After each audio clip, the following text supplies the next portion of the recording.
Hello, I'm Rebecca Flaherty, and today I'm sharing a free taster lesson from one of my Skillshare classes. If you want to find out more about this class, then just follow the links in the description or go to rebeccaflaherty.com/learn.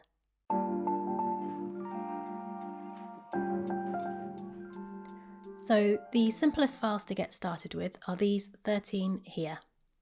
We've got the can, the iPad cover, the iWallet cover, the watch strap, the towel, an acrylic print, a default large horizontal file. The leggings are next, and then we've got a recess print, a large square file, and a large vertical file. And although I forgot to highlight them there at the top, you can also include the mug and the phone case in this list. We'll be using a basic rectangle or square for each of these and a simple pattern fill to cover them.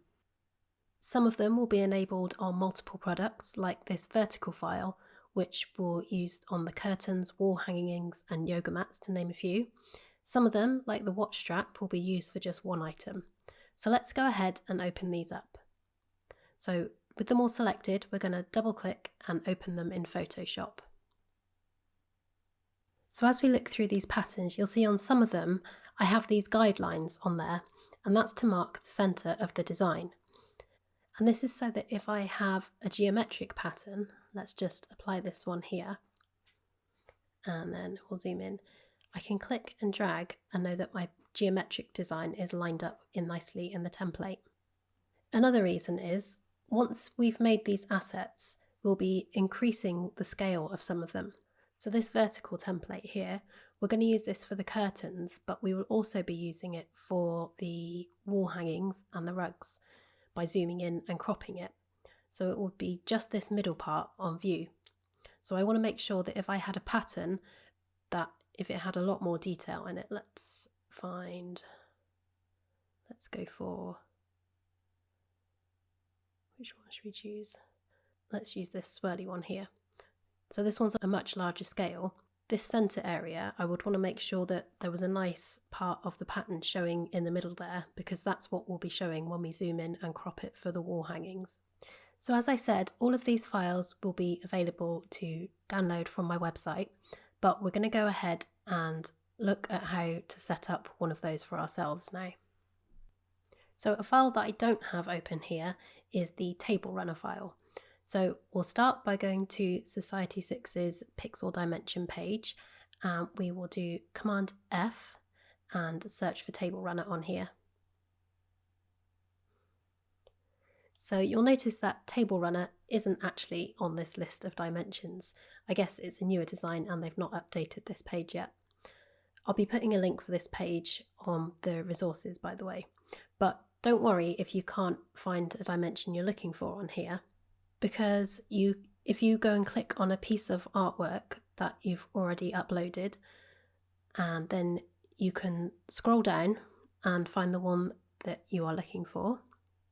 So we scroll down here, we can get to, where did it go? Table runner.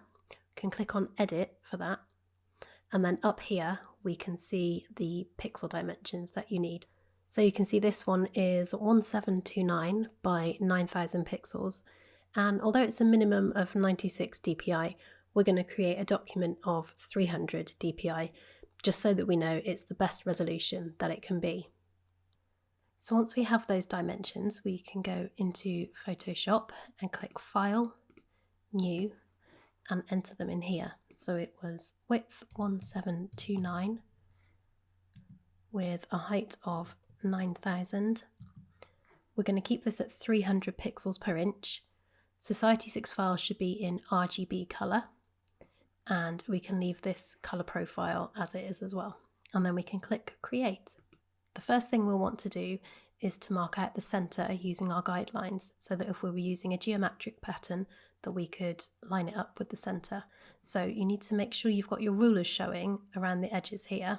If yours are not there, you can go to View and make sure you have rulers checked. And whilst we're here, we need to make sure we have snap turned on as well. So with our move tool, which you can get by pressing V, we are going to drag a guideline from up here in this top ruler and drag it about halfway down, and you'll see it will snap into place, and then you can let it go. And then over here to the left, we'll drag one across and snap that to the center as well.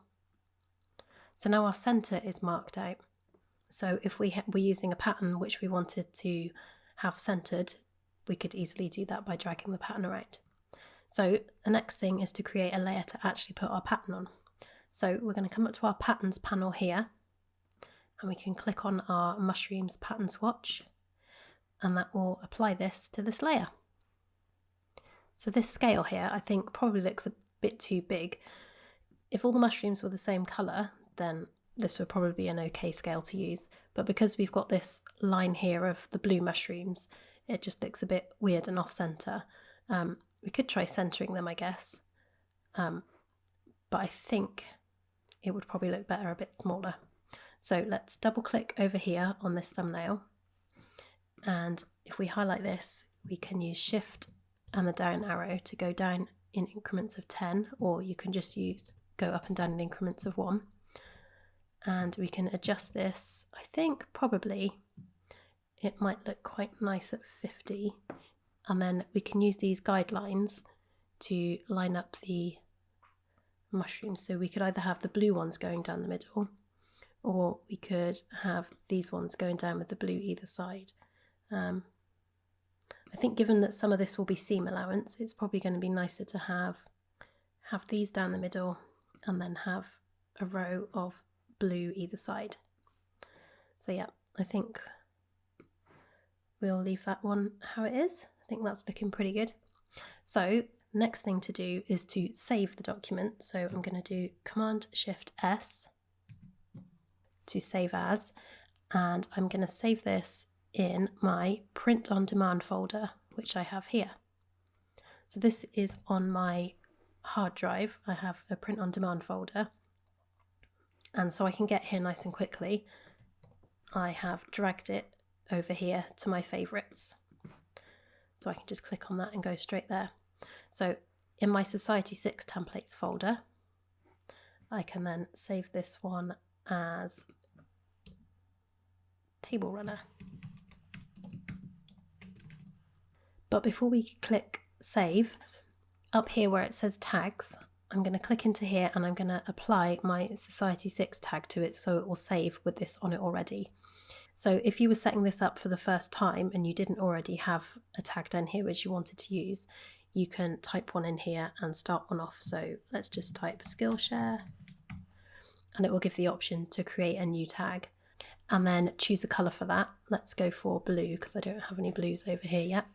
So then you can press enter, and that will now be saved with that blue tag on it. So if we go over to it's going to be in my print on demand folder. Let's go into our Society6 templates. So you can see that one's now saved with that tag on it. If you want to change the tags, you can right click on it and click on tags.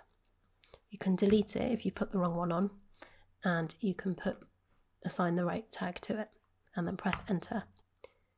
Once you've created a tag, to have it show up on your sidebar here, if you click on all tags, you'll see a list of all the tags that you have here, and then you can click and you can drag it over here and add it to your sidebar.